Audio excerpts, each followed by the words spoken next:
Non mais sérieusement, sérieusement, Hulk et Thor qui s'affrontent.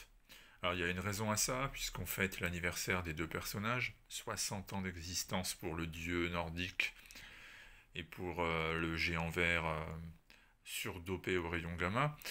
Et ces deux-là, vous le savez, ce ne sont pas des poètes, ce ne sont pas des personnages qui en général font dans la finesse et la dentelle, et ce coup-ci, ben, encore moins, puisque je peux vous résumer l'histoire de Hulk et Thor, Drapeau de guerre.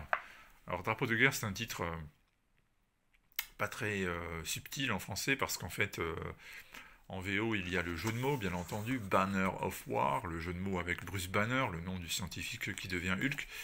Et en français, ben, drapeau de guerre, ça tombe un peu à plat, puisque Bruce Banner n'a pas été traduit en Bruce Drapeau, par exemple, ce qui serait complètement stupide.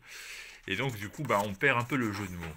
Moi, pendant ce temps-là, je me perds dans mon discours. J'étais en train de vous dire donc qu'on peut résumer l'intrigue de Banner of War, drapeau de guerre, par cette double page, tout simplement. Vous voyez, cette espèce de représentation presque jeu vidéo. Enfin, c'est même pas presque, c'est la représentation d'un jeu vidéo célèbre que vous reconnaissez. Round 1, battez-vous, ben ouais, c'est vraiment ça. On peut résumer l'histoire avec des onomatopées plutôt qu'avec des phrases. Alors plutôt que de vous raconter ce qui s'y passe, je pourrais vous dire ouch, boom, slash, bang, bing. Voilà, ça c'est ce qui se passe à chaque page. Ils se tapent dessus. Quand c'est pas l'un, c'est l'autre. Quand c'est pas un coup de boule, c'est un coup de pied. Quand c'est pas un coup de pied, c'est un coup de marteau. Quand c'est pas un coup de marteau, c'est je t'écrase.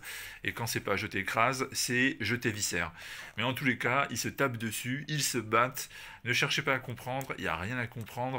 Le Hulk de Otley, c'est une espèce de vaisseau piloté par un Bruce Banner qui commande à distance Hulk en actionnant un levier où il accède à différents niveaux de rage. Plus il monte le levier vers la rage ultime, plus Hulk est fort et casse tout ce qui bouge. Quant à Thor, eh bien, il vient d'être nommé le souverain d'Asgard depuis la mort de Odin. En fait, l'essence d'Odin a survécu et désormais elle est à l'intérieur du marteau Mjolnir. Du coup, Hulk parle à Banner, mais Thor ne comprend pas et n'entend pas. Thor parle à son père, mais Hulk ne comprend pas à qui il parle. Et les personnages sont dans l'incompréhension et l'incommunicabilité la plus totale. Il leur reste une chose à faire, et ils savent très bien le faire, se taper dessus. Bref, voilà. Ils vont se taper dessus pendant des épisodes, et il n'y a absolument rien d'autre. Alors, ne me demandez pas autre chose, il n'y a rien d'autre. Voilà, c'est juste ça. C'est juste du comic book régressif. Ça tape et ça tape encore. Alors, si vous êtes un lecteur comme moi qui a connu les années 90, on est du côté de Blood and Thunder. C'était un crossover comme ça qui avait eu son heure de gloire. C'était Thor qui était devenu fou, il était atteint d'une espèce de maladie de l'espace et il s'en était pris à tout le monde, hein, tous ses amis qui venaient un peu le voir pour l'aider. En gros, il leur cassait la tête à tous. C'était vraiment niveau zéro côté scénario et on en a même fait une vidéo dans le passé. Si vous remontez en arrière sur la chaîne, vous allez la trouver. C'était tellement absurde que j'avais pas pu m'empêcher à un moment donné. Bah là, c'est un peu ça, c'est un peu une version moderne de Blood and Thunder. C'est juste un anniversaire complètement décomplexé. Alors, je suis pas en train de dire que c'est nul, hein. Je veux dire, il y a des gens qui adorent ce genre de comic book, et même moi, des fois, en lire me fait plaisir.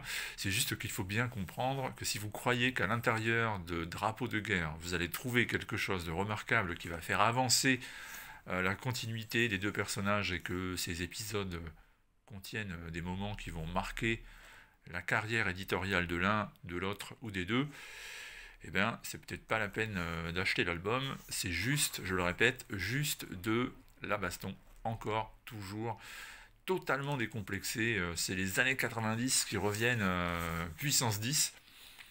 Avec des dessins, cela dit, qui sont pas années 90, hein, c'est les dessins plus modernes. Ils ont un petit côté cartoony qui est assez frais et agréable. Surveillez bien Martin Coccolo, le dessinateur, qui, je pense, a tout pour être dans les 3-4 ans à venir une sorte de d'incontournable des très grandes séries Marvel. On n'a pas fini de le voir, ce Coccolo. Je pense qu'il est destiné à être une sorte de Keketo à l'avenir, par exemple, ou de Asrar. C'est un artiste qui va vite gagner ses galons parce qu'il dessine très bien. Et le résultat, vous le verrez à l'intérieur, il est vraiment sympa. C'est vraiment du bon comic book, comme on aime le voir dessiné, susceptible de plaire au plus grand nombre. Donc ça, c'est une très bonne chose. Pour le reste, bah, je rappelle, voilà, c'est juste que vous devez comprendre ce que vous lisez, c'est-à-dire boum, bim, bam, splash, etc. Amateur de comic books qu'on peut résumer avec des onomatopées et de scènes complètement what the fuck, hein. Et là, je vous en montre une par exemple, vous avez compris de quoi je veux parler. Cet album, il est donc fait pour vous. Sinon, ben, passez à autre chose. Et abonnez-vous tout de même au passage à la chaîne, hein, ça fait toujours plaisir. Et puis il y aura d'autres vidéos, à commencer par, aujourd'hui on est samedi, à commencer par lundi par exemple. A très vite. Ah oui, et demain soir, sortie de Univers Comics, le mag, le numéro 32 de février, vous le trouverez en téléchargement gratuit comme à chaque fois, rien que pour ça. À bientôt.